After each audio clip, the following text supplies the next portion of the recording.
शेतकरी मित्रांनो, आज मी तुम्हाला सुधारित टोकन पद्धतीनं भुईमुग शेंगाचे एकरी 30 ते 35 क्विंटल उत्पादन घेण्यासाठी आवश्यक असणाऱ्या पुढील सर्व महत्त्वपूर्ण बाबींवर मी तुम्हाला तंत्रशुद्ध मार्गदर्शन करणार आहे। भुईमुग हे प्रमुख तेलवर्गीय पीक असून कमी खर्चात चांगले उत्पादन तसेच चांगला नफा देणारे पीक असल्या कारणाने शेतकरी बांधवांचा या पिकाच्या लागवडीकडे कल दिवसेंदिवस वाढत आहे।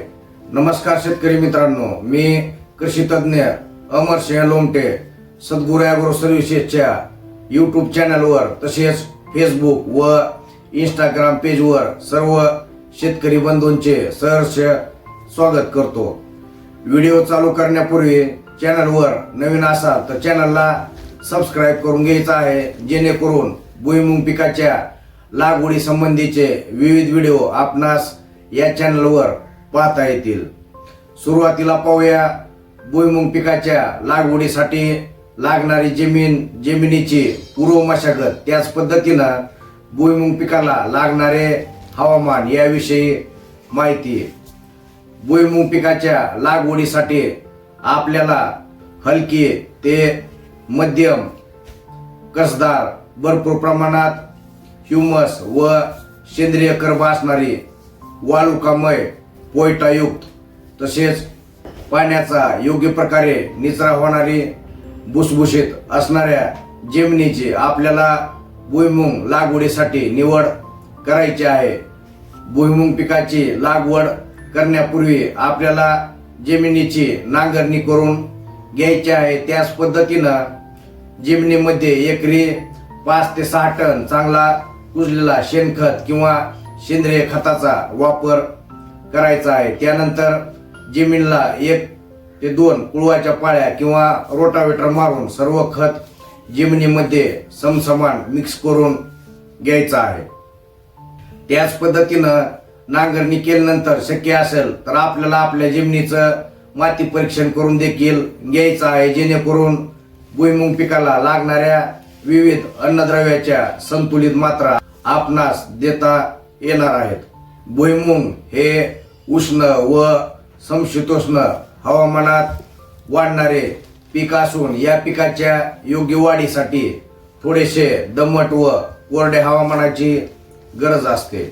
या पिकाच्या योग्य वाढीसाठी 20 ते 30 अंश सेल्सिअस तापमानाची आवश्यकता असते। यानंतर पाहूया भुईमुग पिकाच्या विविध वाणांविषयी, जातीविषयी माहिती। भुईमुग पिकाचे विक्रमी उत्पादन घेण्यासाठी आपल्याला विद्यापीठाने विकसित केलेल्या, त्याच पद्धतीनं काही खाजगी कंपनीने विकसित केलेल्या सुधारित व संकरित वाणाची आपल्याला विक्रमी उत्पादन घेण्यासाठी निवड करायची आहे। तर भुईमुग पिकाच्या शाकीय वाढीच्या विविध वैशिष्ट्यानुसार यामध्ये पसऱ्या, निमपसऱ्या, त्याच पद्धतीनं उपटे वाण या 3 प्रकारामध्ये विविध वाणाचं वर्गीकरण करण्यात आलेलं आहे।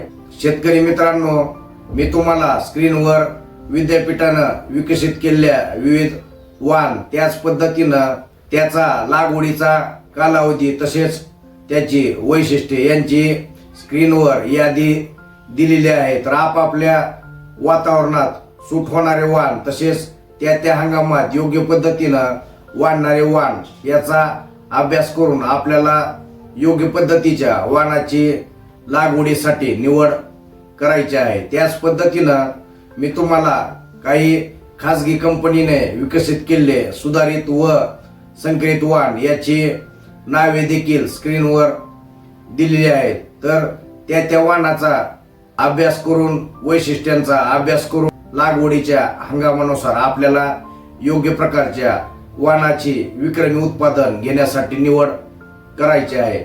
महाराष्ट्रामध्ये प्रामुख्याने उपटे प्रकारच्या वाणाची लागवडीसाठी निवड केली जाते। तसेच मार्केटमध्ये आणखी काही नवीन आलेले वाण असतील तर त्याचा अभ्यास करून आपल्याला योग्य प्रकारच्या वाणाची विक्रमी उत्पादन घेण्यासाठी निवड करायची आहे। यानंतर पाहूया बीज प्रक्रियेविषयी माहिती। भुईमुगाच्या बियाची लागवड करण्यापूर्वी बियाण्याला जमिनीतील हानिकारक बुरशी व कीटक यांपासून संरक्षण करण्यासाठी टोकन करण्या अगोदर बियाण्याला बुरशीनाशक तसेच कीटकनाशक यांची बीज प्रक्रिया करणं गरजेचं असतं। तर त्यासाठी आपण मार्केटमध्ये उपलब्ध असणारे वार्डन एक्स्ट्रा, इलेक्ट्रॉन यासारख्या औषधांचा वापर करून आपण बियाण्याची योग्य पद्धतीनं बीज प्रक्रिया करून घ्यायची आहे।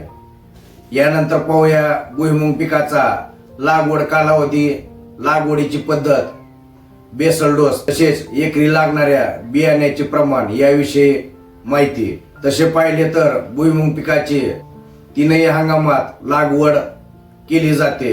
खरीप हंगामामध्ये 15 जून ते जुलैचा पहिला आठवडा या कालावधीमध्ये भुईमुग पिकाची लागवड केली जाते। त्याच पद्धतीनं रब्बी हंगामात सप्टेंबरचा शेवटचा आठवडा ते 15 ऑक्टोबर दरम्यान भुईमुग पिकाची लागवड केली जाते। त्याच पद्धतीनं उन्हाळी हंगामामध्ये महाराष्ट्रात भुईमुग पिकाची जास्तीत जास्त लागवड केली जाते। तर उन्हाळी हंगामात लागवड करण्यासाठी 15 जानेवारी ते 15 फेब्रुवारी या काळामध्ये लागवड केली जाते। भुईमुग पिकाची लागवड करण्यापूर्वी मी तुम्हाला सुरुवातीला सांगितल्याप्रमाणे जमिनीची पूर्व मशागत करून घ्यायची आहे। जमीन आपली सेंद्रिय खत टाकून भुसभुशीत करून घ्यायची आहे। जर सुरुवातीला आपण सेंद्रिय खतांचा वापर केलेला नसेल तर 1 एकर क्षेत्रासाठी 1 ते 2 ट्रॉली चांगला कुजलेला सेंद्रिय खत किंवा शेणखत घ्यायचा आहे। त्यामध्ये आपापल्या जमिनीच्या माती परीक्षण रिपोर्टनुसार रासायनिक खतांचा बेसल डोस मिक्स करायचा आहे। तर उदाहरणादाखल मी तुम्हाला एक रासायनिक खतांचा बेसल डोस सांगतो। 1 एकर क्षेत्रासाठी 1 ते 2 ट्रॉल्या सेंद्रिय खत, त्याच पद्धतीनं त्याच्यामध्ये एकरी सर्व सेंद्रिय व रासायनिक खत एकत्रित मिक्स करायचा आहे आणि बेड पाडत असताना बेडमध्ये हा खत आपल्याला भरून घ्यायचा आहे। तर बेड पाडत असताना आपल्याला ट्रॅक्टरच्या सहाय्यानं 4.5 फुटी बेड पाडून घ्यायचे आहेत। बेड पाडल्यानंतर बेडचा वरचा माथा आपल्याला सपाट करून घ्यायचा आहे। त्यानंतर बेडवर आपल्याला ठिबकच्या 2 लॅटरल अंतरून घ्यायचे आहेत आणि बेड आपले योग्य पद्धतीनं भिजवून घ्यायचे आहेत।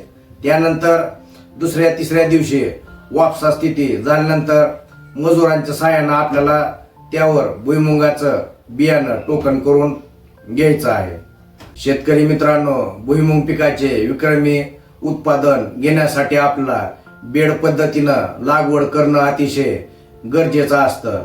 कारण बेडवर भुईमुग पिकाची लागवड केल्यानंतर बेड भुसभुशीत असल्यामुळं जास्तीत जास्त आऱ्या जमिनीमध्ये जाण्यास मदत होणार आहे। त्याच पद्धतीनं पावसामुळे आपला बेड लवकर वापसा स्थितीत येणार आहे। अवकाळी पाऊस पडल्यानंतर भुईमुगाच्या शेवटी शेंगा नासण्याचं प्रमाण देखील कमी होणार आहे। त्यामुळं विक्रमी उत्पादन घेण्यासाठी बेड पद्धतीनं भुईमुग पिकाची लागवड करणं अतिशय गरजेचं आहे। तर 4.5 फुटी बेडवर जर आपल्याला पसऱ्या किंवा निमपसऱ्या वाणाची लागवड करायची असेल तर मजुरांच्या सहाय्यानं आपल्याला बेडवर 4 वळी टोकन पद्धतीनं लागवड करायची आहे। तर बघा, एका ठिकाणी आपल्याला 2-2 बियाणं टोकन करायचं आहे।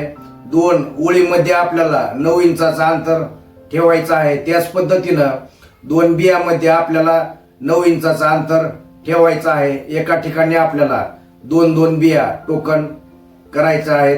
बेडवर आपल्याला 4 वळी टोकन करायचे आहेत। तर या पद्धतीनं एकरी आपलं 25 ते 30 किलो बियाणं लागणार आहे। त्याच पद्धतीनं महाराष्ट्रामध्ये उपट्या वाणाची लागवड मोठ्या प्रमाणात केली जाते। तर त्यासाठी देखील आपल्याला 4.5 फुटी बेडवर भुईमुग पिकाच्या 4 ओळींची टोकन पद्धतीनं लागवड करायची आहे। तर उपट्या वाणासाठी आपल्याला 2 ओळीमध्ये 9 इंचाचा अंतर ठेवायचं आहे. त्याच पद्धतीनं 2 बियामध्ये आपल्याला 5 ते 6 इंचाचा अंतर ठेवायचं आहे. एका ठिकाणी 2-2 बिया आपल्याला टोकन करायचं आहे. तर मजुरांच्या सहाय्याने आपल्याला या 2-2 बिया एका ठिकाणी टोकन करायचं आहे. तर एका बेडवर आपल्याला 4 ओळी टोकन करायचे आहेत. तर एकरी आपल्याला 40 ते 45 किलो बियाण्याचा टोकन पद्धतीसाठी वापर करायचा आहे.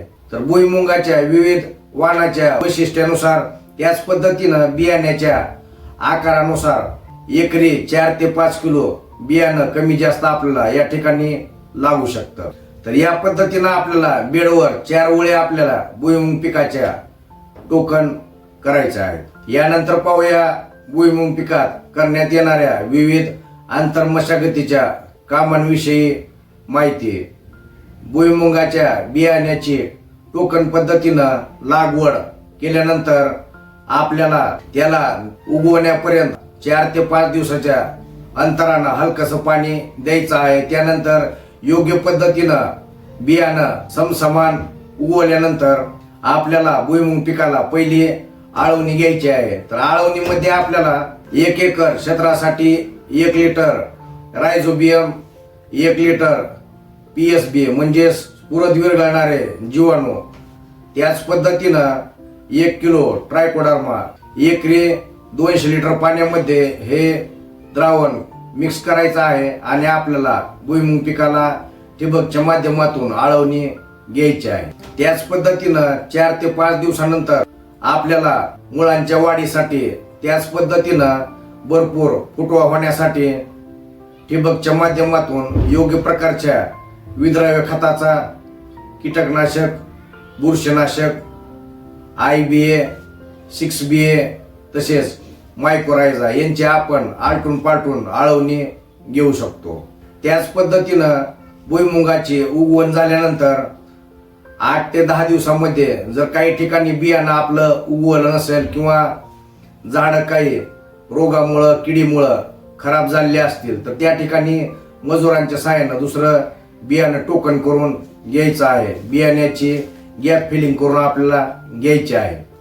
त्याच पद्धतीनं 20 ते 25 दिवसाच्या दरम्यान आपल्याला गरजेनुसार प्लॉटमध्ये आलेल्या तणांचं नियंत्रण करण्यासाठी मजुरांच्या सहाय्यानं खुरपणी किंवा निंदणी करून घ्यायची आहे. त्याच पद्धतीनं दुसरी खुरपणी किंवा निंदणी आपल्याला गरजेनुसार 35 ते 40 दिवसाच्या दरम्यान मजुरांच्या सहाय्यानं करून घ्यायचे आहे. तसेच तणांचं नियंत्रण करण्यासाठी आपण तणनाशकाचा वापर देखील करू शकतो. तर याच्यामध्ये प्री इमर्जन्स म्हणजेच उगवणीपूर्व वापराचे तणनाशक देखील आपण वापरू शकतो.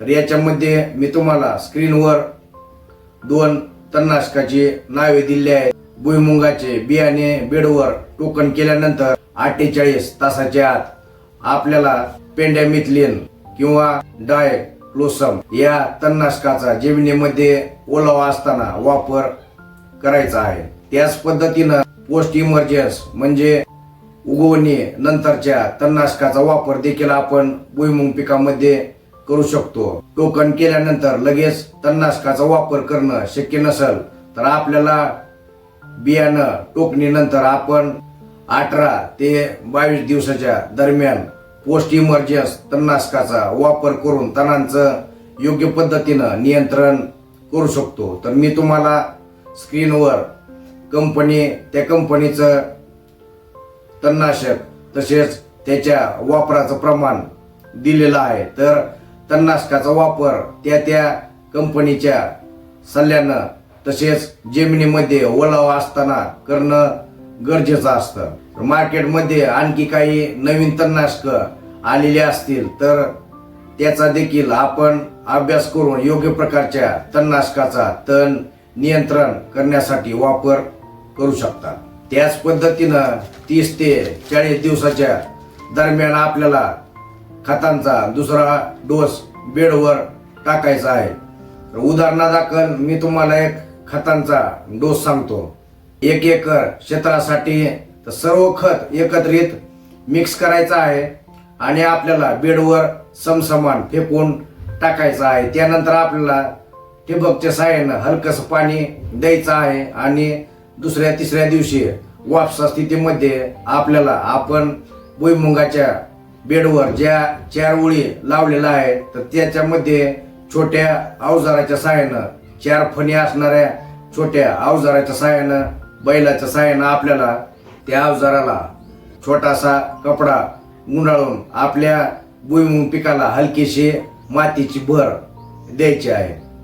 मातीची भर दिल्यामुळं मुळांचा जारवा वाढणार आहे, अधिक फुटवा होणार आहे, जमीन भुसभुशीत होणार आहे, जमिनीमध्ये आऱ्या सुटण्यास मदत होणार आहे.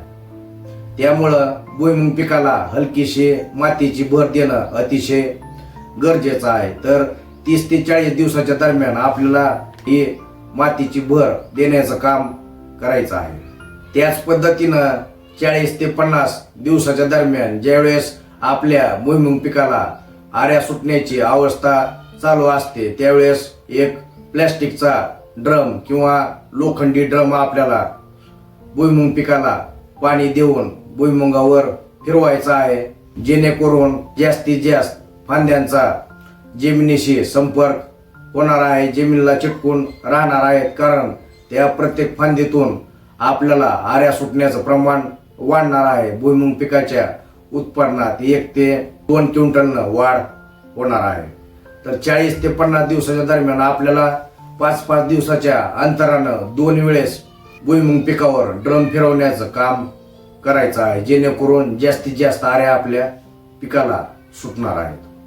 शेतकरी मित्रांनो, भुईमुग पिकाचं विक्रमी उत्पादन घ्यायचं असेल तर आपल्याला या पिकाच्या प्रमुख संवेदनशील अवस्था माहीत असणं गरजेचं आहे. तर या पिकाची सुरुवातीची अवस्था आहे वाढीची व फुटवेची अवस्था. दुसरी अवस्था आहे फुलांची अवस्था. ही साधारण 20 दिवसानंतर 25 दिवसानंतर चालू होते. तिसरी अवस्था आहे जमिनीमध्ये आऱ्या सुटण्याची अवस्था तसेच अंडे सुटण्याची अवस्था. ही अवस्था साधारणतः 40 ते 50 दिवसाच्या दरम्यान चालू होते. आणि शेवटची अवस्था आहे शेंगा भरण्याची अवस्था, शेंगामध्ये दाणे भरण्याची अवस्था, शेंगा फुगण्याची अवस्था. तर ही अवस्था साधारणतः 70 दिवसानंतर चालू होते. वाणावाईस ही अवस्था 120 ते 140 दिवसापर्यंत चालू असते. तर या प्रमुख संवेदनशील अवस्थेमध्ये आपल्याला काटेकोरपणे पाणी व्यवस्थापन, खत व्यवस्थापन, कीड रोग व्यवस्थापन तसेच फवारणी व्यवस्थापन तज्ज्ञांच्या सल्ल्यानं करणं गरजेचं असतं. यानंतर पाहूया भुईमुग पिकाच्या खत व्यवस्थापन, अन्नद्रव्य व्यवस्थापनाविषयी माहिती. भुईमुग पिकाचे विक्रमी उत्पादन घेण्यासाठी आपल्याला आपल्या जमिनीच्या माती परीक्षण रिपोर्टनुसार तज्ज्ञांच्या सल्ल्यानं काटेकोरपणे खत व्यवस्थापन तसेच संतुलित अन्नद्रव्य व्यवस्थापन करणं अतिशय गरजेचं असतं. तर आपल्या भुईमुग पिकाला आपण सुरुवातीला लागवडीपूर्वी बेडमध्ये सेंद्रिय तसेच रासायनिक खतांचा बेसल डोस भरलेला आहे. त्यानंतर दुसरा डोस आपण मातीची भर देण्या अगोदर 30 ते 40 दिवसाच्या दरम्यान भुईमुग पिकाला दिलेला आहे. त्याच पद्धतीनं इतर खतांचे डोस जसं विद्राव्य खत आहेत 19-19-19, 12-61-0, 13-40-13. तर या प्रकारच्या विद्राव्य खतांचा वापर आपल्याला ठिबकच्या माध्यमातून पीक वाढीच्या विविध अवस्थेनुसार करायचा आहे. तर सुरुवातीला वाढ व फुटव्यासाठी आपल्याला 19-19-19, 12-61-0 तसेच 13-40-13 या खताचा वापर ठिबकच्या माध्यमातून करायचा आहे. त्याच पद्धतीनं भुईमुगाला फुलं लागण्याच्या अवस्थेमध्ये 12-61-0, सूक्ष्म अन्नद्रव्य, कॅल्शियम नायट्रेट, बोरॉन तसेच चिलेटेड झिंक, मॅग्नेशियम, फेरस याचा आलटून पालटून वापर करायचा आहे. फुलवाढीच्या अवस्थेमध्ये आपण IBA, 6BA तसेच अमिनो ॲसिडचा वापर देखील करू शकतो. त्याच पद्धतीनं शेवटी शेंगा भरण्यासाठी, शेंगा फुगण्यासाठी, शेंगाचे दाण्याचे वजन व आकार वाढीसाठी आपल्याला ठिबकच्या माध्यमातून 052-34, 0050 पोटॅशियम शोनाइट जिबरेलिक ॲसिड यांचा वापर देखील आपण करू शकतो. तसेच वजन आकार वाढीसाठी योग्य पद्धतीनं तेलाचं प्रमाण वाढीसाठी आपण ठिबकच्या माध्यमातून सिलिकॉन तसेच आलटून पालटून गंधक यांचा वापर देखील करू शकतो.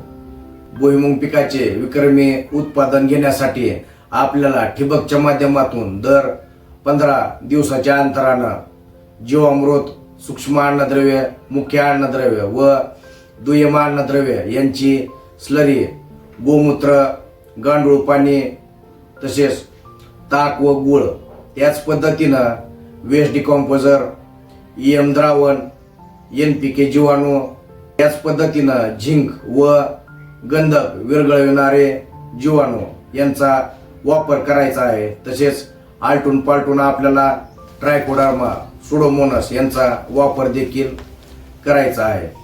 त्याच पद्धतीनं ठिबकच्या माध्यमातून आपल्याला कीड व रोगाचं नियंत्रण करण्यासाठी बुरशीनाशक व कीटकनाशकांचा वापर देखील आपण करू शकतो.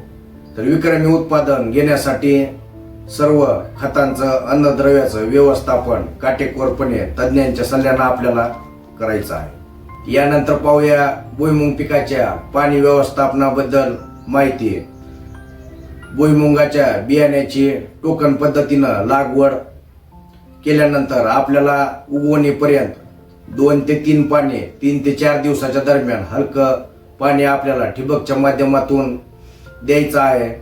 त्यानंतर योग्य पद्धतीनं समसमान सर्व रोपांची उगवण झाल्यानंतर आपल्याला आपल्या भुईमुग पिकाला पहिलं फुल लागेपर्यंत पाण्याची ओढ द्यायची आहे. आपापल्या जमिनीच्या प्रकारानुसार हलकी जमीन असेल तर 8 ते 10 दिवस आपण पाण्याची ओढ देऊ शकतो. त्याच पद्धतीनं भारी कसदार जमीन असेल तर आपण 12 ते 13 दिवसापर्यंत देखील ओढ पाण्याची देऊ शकतो. तर पहिलं फुल लागेपर्यंत पाण्याची ओढ देणं गरजेचं आहे. त्यानंतर आपल्याला दर 8 ते 10 दिवसाला आपापल्या जमिनीच्या प्रकारानुसार, हंगामानुसार, ऋतुमान बदलानुसार पाण्याच्या पाळ्या ठिबकच्या माध्यमातून वापसा स्थितीमध्ये देणं गरजेचं असतं.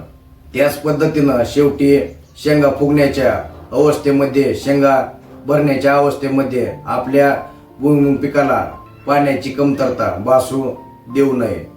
तसेच जर आपण उन्हाळी भुईमुगाची लागवड केली असेल तर प्लॉटमधील आर्द्रता नियंत्रित करण्यासाठी तसेच उन्हामुळे झाडावर आलेला स्ट्रेस कमी करण्यासाठी आपल्याला ठिबकच्या माध्यमातून पाणी द्यायचंच आहे. परंतु आपण रेन पाईप, मिनी स्प्रिंकलर किंवा स्प्रिंकलरचा वापर करून देखील सकाळी पद्धतीनं दुपारी अर्धा ते 1 तास प्लॉटमध्ये पाण्याचा वापर करून प्लॉटमधील आर्द्रता नियंत्रित करू शकतो. तर या पद्धतीनं आपल्याला पाण्याचं योग्य पद्धतीनं काटेकोरपणे व्यवस्थापन करायचं आहे. यानंतर पाहूया भुईमुग पिकाच्या कीड व रोग व्यवस्थापनाबद्दल माहिती. भुईमुग पिकामध्ये प्रामुख्यानं पाने खाणारे आळी, पाने गुंडाळणारे आळी, केसाळ आळी तसेच मावा, तुडतुडे, पांढरी माशी, फुलकिडे या रसशोषक किडीचा प्रादुर्भाव आढळून येतो. त्याच पद्धतीनं जमिनीमधून हुमणी तसेच वाळवीचा प्रादुर्भाव आढळून येतो. तर विविध प्रकारच्या कीटकांचं नियंत्रण करण्यासाठी आपल्याला सुरुवातीला एकात्मिक कीड नियंत्रण पद्धतीचा वापर करायचा आहे. यासाठी आपल्याला भुईमुग पिकाची लागवड केल्यानंतर 10 दिवसानंतर लगेच शेतामध्ये एकरी 5 ते 6 बंडल पिवळे तसेच निळे चिकट सापळे लावून घ्यायचे आहे. त्याच पद्धतीनं शेतामध्ये हेक्टरी एक आपण सौर सापळा म्हणजेच सोलार ट्रॅप देखील लावू शकतो, ज्यामुळं विविध प्रकारच्या रसशोषक किडींचं तसेच अळ्याच्या पतंगांचं नियंत्रण होणार आहे. तसेच फवारणीमध्ये आपल्याला निममार्काचा, नीमकरंज ऑइलचा, सिलिकॉन पावडरचा देखील वापर करायचा आहे. किडींची आर्थिक नुकसानीची पातळी जास्त असेल तर आपल्याला आलटून पालटून स्पर्शजन्य व आंतरप्रवाही कीटकनाशकांचा वापर देखील करायचा आहे. त्याच पद्धतीनं भुईमुग या पिकाला उंदीर तसेच डुकरांचा उपद्रव देखील आढळून येतो. उंदरांचं नियंत्रण करण्यासाठी आपल्याला दर महिन्याला झिंक फॉस्फाईड या औषधाचा लहायांना लावून शेतामध्ये समसमान फेकून टाकायचे आहे, जेणेकरून उंदरांचं नियंत्रण होणार आहे. त्याच पद्धतीनं डुकरांचा उपद्रव कमी करण्यासाठी आपण भुईमुगाच्या प्लॉट भोवती तारेचं कुंपण करायचं आहे. त्याच पद्धतीनं प्लॉट भोवती आपल्याला अँटी रिपेलंट औषधांचा जसं सेंद्रिय व काही उग्र वास असणाऱ्या रासायनिक औषधांचा वापर करून देखील आपण डुकरांचा प्रादुर्भाव त्या ठिकाणी कमी करू शकतो. किंवा आपण झटका मशीनचा वापर देखील करून वन्य प्राण्यांपासून आपल्या पिकाचं संरक्षण करू शकतो. भुईमुग या पिकाला लागवड केल्यानंतर सुरुवातीच्या काळामध्ये मर, मूळकूज, खोडकूज या रोगांचा, त्याच पद्धतीनं नंतरच्या कालावधीमध्ये शेंडेमर, तांबेरा, टिक्का या रोगाचा प्रादुर्भाव आढळून येतो. तर विविध प्रकारच्या बुरशीजन्य रोगांचे नियंत्रण करण्यासाठी आपल्याला ठिबकच्या माध्यमातून आलटून पालटून बुरशीनाशकाचा वापर करायचा आहे. तसेच आपल्याला फवारणीच्या माध्यमातून देखील स्पर्शजन्य व आंतरप्रवाही बुरशीनाशकांचा वापर करायचा आहे. यानंतर पाहूया भुईमुग पिकाच्या फवारणी व्यवस्थापनाविषयी माहिती आहे.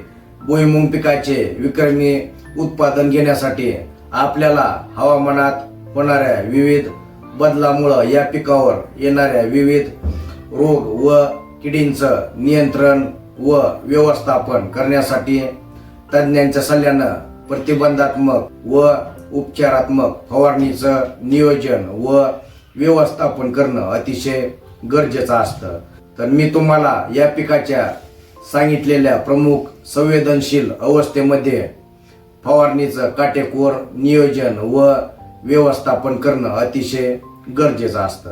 तर या पिकाला पहिली फवारणी 25 ते 30 दिवसाच्या दरम्यान प्रामुख्यानं फुटवा व फुलवाढीसाठी घ्यायची आहे. दुसरी फवारणी जमिनीमध्ये आऱ्या सुटण्याच्या वेळेस म्हणजेच 40 ते 45 दिवसाच्या दरम्यान फुलवाढीसाठी योग्य पद्धतीनं आऱ्या सुटाव्या तसेच अंड्याची संख्या वाढावी यासाठी घ्यायची आहे. तिसरी फवारणी 60 ते 65 दिवसाच्या दरम्यान पोंगे ज्यावेळेस जमिनीमध्ये तयार होतात त्यावेळेस घ्यायचे आहे. त्याच पद्धतीनं शेवटची फवारणी शेवटी शेंगा भरण्यासाठी, शेंगा फुगण्यासाठी, शेंगातले दाणे मोठे टपोरे व वजनदार होण्यासाठी 80 ते 90 दिवसाच्या दरम्यान घ्यायचे आहे. तर फवारणीमध्ये आपल्याला योग्य प्रकारच्या विद्राव्य खतांचा, कीटकनाशक, बुरशीनाशक, संजीवकांचा, वाढरोधक औषधांचा, सूक्ष्म अन्नद्रव्य, silicon, chelated, calcium, boron, zinc, magnesium व फेरस, त्याच पद्धतीनं अमिनो ॲसिड, समुद्री शेवाळ यांचा आलटून पालटून पीक वाढीच्या विविध अवस्थेनुसार वापर करायचा आहे. त्याच पद्धतीनं GA सारख्या संजीवकाचा देखील आपण शेवटी दाणे भरण्यासाठी, दाणे फुगण्यासाठी, दाण्याचे वजन व आकार वाढीसाठी वापर करू शकतो. आपल्या भुईमुगाच्या झाडाची रोगप्रतिकारशक्ती वाढावी, झाडामध्ये जास्तीत जास्त अन्नद्रव्याचा साठा व्हावा, जमिनीमध्ये अधिकाधिक आऱ्या सुटून मुळ्यांवर जास्तीत जास्त अंड्याचं सेटिंग होऊन त्याचं रूपांतर शेंगामध्ये हो, शेंगाचं वजन, आकार, त्याच पद्धतीनं दाण्यांचं वजन, आकार देखील वाढावा यासाठी आपल्याला फवारणीच्या माध्यमातून जीवामृत, वेस्ट डिकॉम्पोजर, गांडूळ पाणी, EM द्रावण, NPK जीवाणू, ताक व गुळ यांचा आलटून पालटून आपण फवारणीच्या माध्यमातून वापर करू शकतो. विक्रमी उत्पादन घेण्यासाठी आपल्याला फवारणीच्या माध्यमातून जास्तीत जास्त सेंद्रिय व जैविक निविष्ठांचा वापर करायचा आहे. भुईमुग पिकाचे विक्रमी उत्पादन घेण्यासाठी आपल्याला सर्व फवारणीचं नियोजन व व्यवस्थापन तज्ज्ञांच्या सल्ल्यानं करायचं आहे. शेवटी पाहूया भुईमुग पिकाची काढणी व उत्पादन याविषयी माहिती.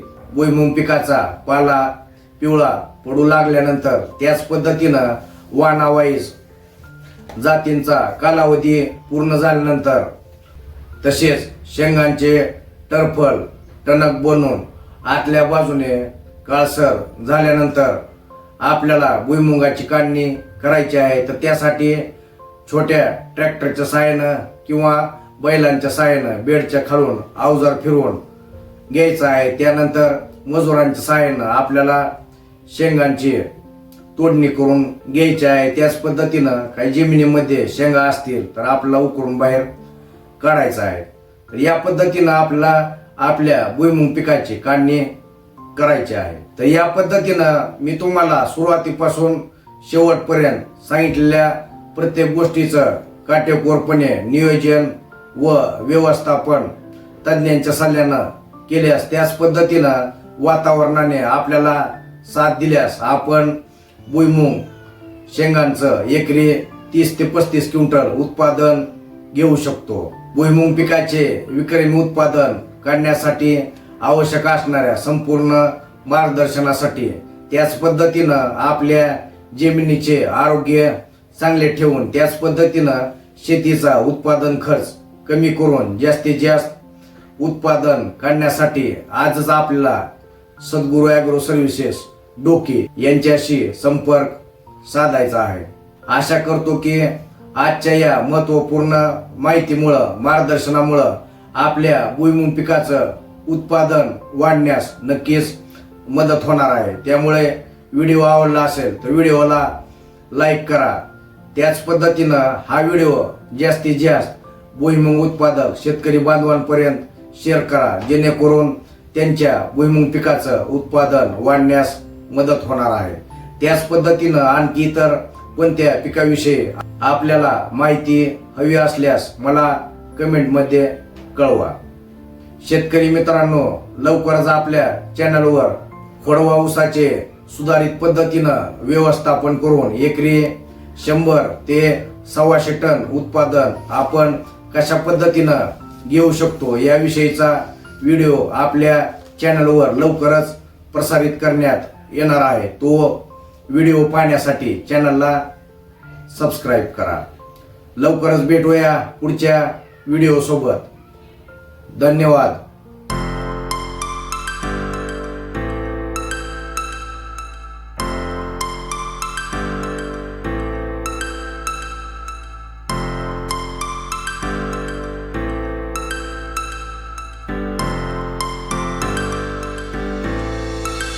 Mr. Fuzzy.